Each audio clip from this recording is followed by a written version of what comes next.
everyone, welcome back to Onyx Pages. I'm Njeri. Happy Kwanzaa! So the greeting that we use in Kwanzaa is Habari Gani, which literally translates to what's the news. And the way that you answer that is you say whatever the principle of the day is. So yesterday was the first day of Kwanzaa, and the principle for yesterday, December 26th, was Umoja. So if someone said to you yesterday, Habari Gani, then your answer would be Umoja. Today's principle is Kujichagulia, and so I say Habari Gani, and you say Kujichagulia. Or maybe pronounce it better than I just did. And Kujichagulia stands for self-determination. So welcome to the Kwanzaa Reflectathon, where a number of booktubers are uploading videos between December 26th and January 1st. So those are the 7 days of Kwanzaa, to reflect on the themes of the Nguzo Saba, which are the 7 principles of Kwanzaa. I was very tired yesterday, so all you got was a voiceover, so I'm going to try and bring it today energetically, because holidays are wonderful and they also are very intense, especially for those of us in the LGBTQ community. So if you have folks in your life who are LGBTQ, then be gentle to them, because the holidays can encompass a lot of mixed emotions. So Kujichagulia is about self-determination, and all the Kwanzaa principles are really focused on the experiences of African-descended people in particular. I mean, they come out of the African-American experience. And when I think this year of self-determination, and when I reflect on that, I think about reliability.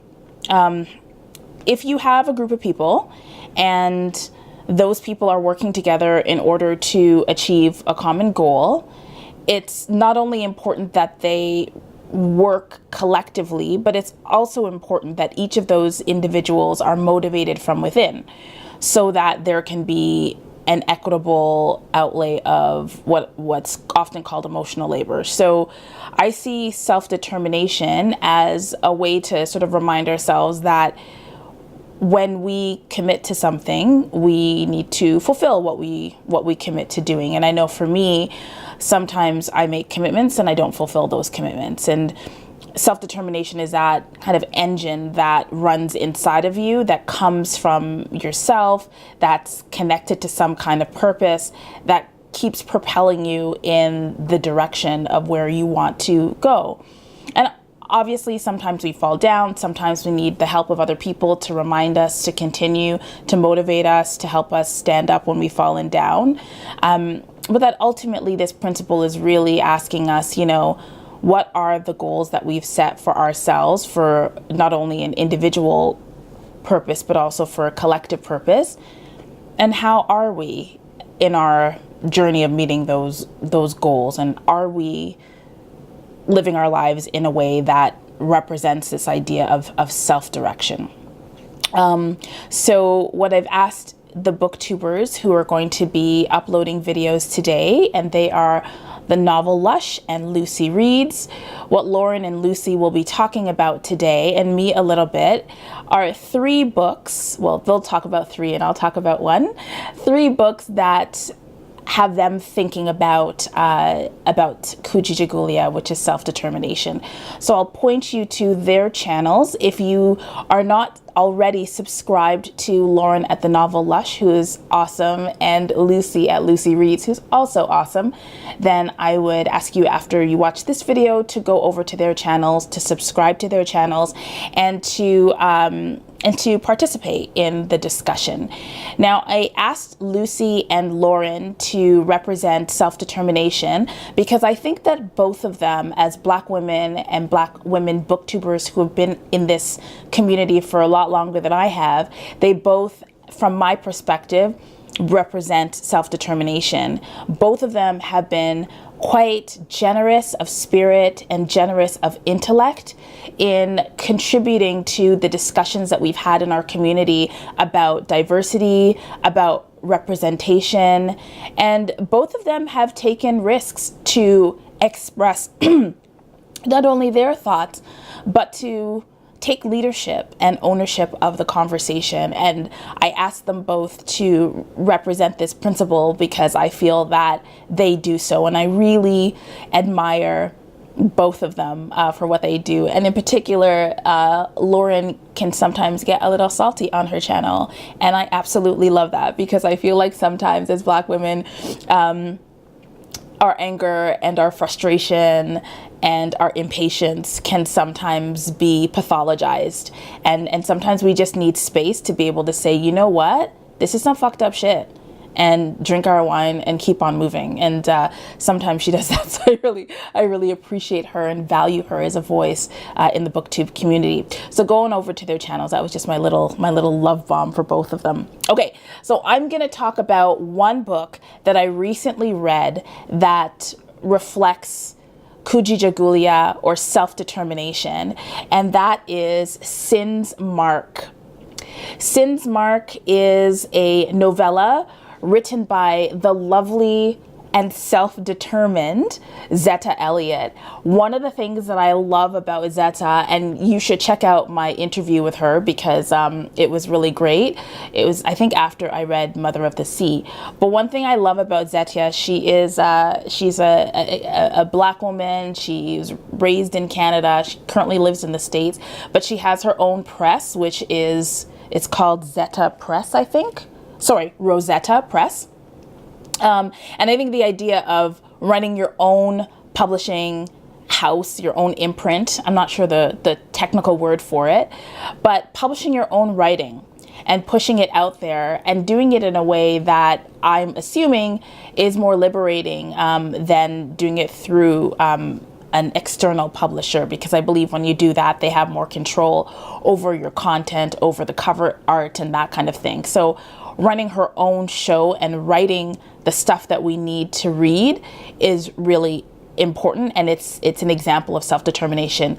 And one of the things that I notice when I read Zetta Elliott's work, and right now I think I've now read 2 of her pieces, I think it's 2, is that I notice the efforts that she makes in her writing in order to be inclusive.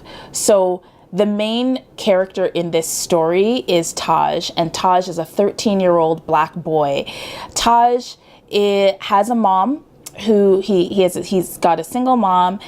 He lives in, he's poor, and he lives with his mom, and his mom is going through some significant depression, and she might also have some other mental illnesses going on.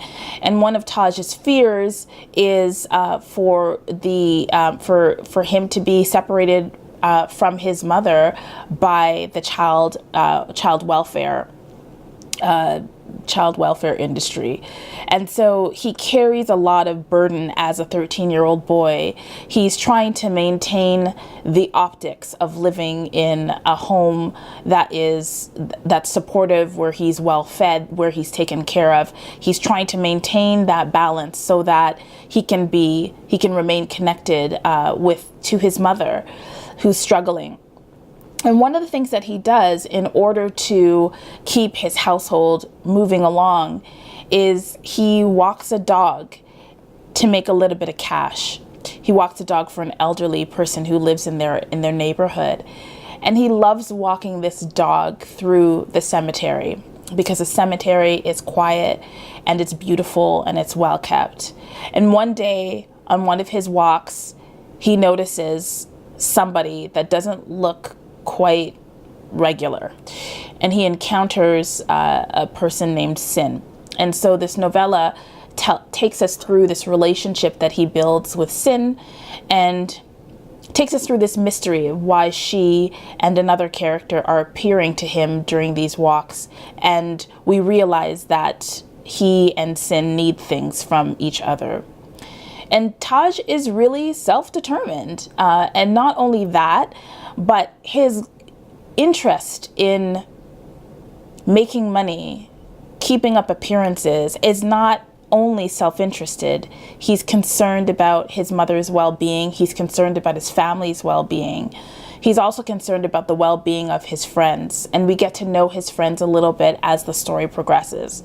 Now, I mentioned that Zetta is she's great in that you can tell that she's thinking about a number of political issues as she writes, and that she's in some cases fairly obvious about what she's thinking about. So one of the things that I noticed was that there's a character that's non-binary, and this character isn't a major character, but there's a non-binary character in the story. And at one point in the story, that character reminds another character that they're using the wrong pronouns to refer to this character. Now, that's maybe a little thing, but I think about all the young adult novels that I've read and chosen not to read. Let's be real.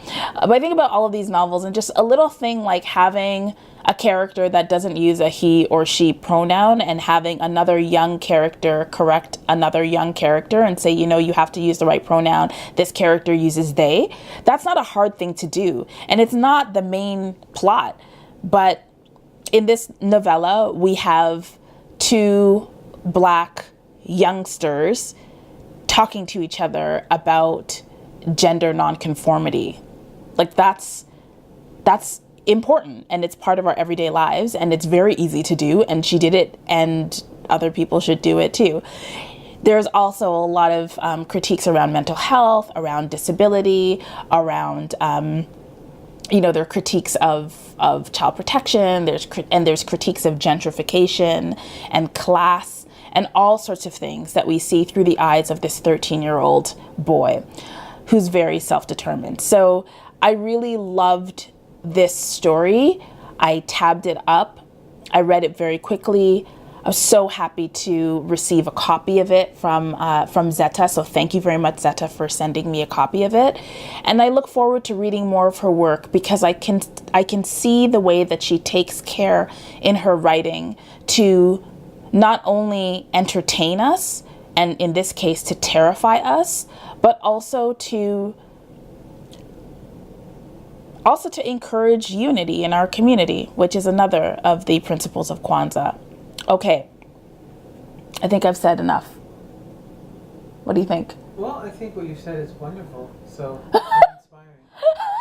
Thanks. It's Tommy.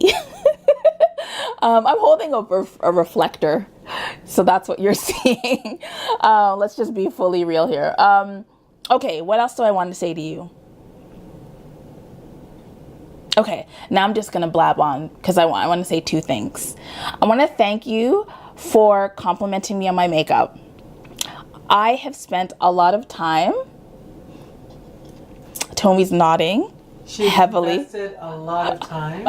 I've invested a lot of our precious time in front of the mirror, putting colors on my face, painting colors on my face. And a couple of you have said nice things about that. And I appreciate that.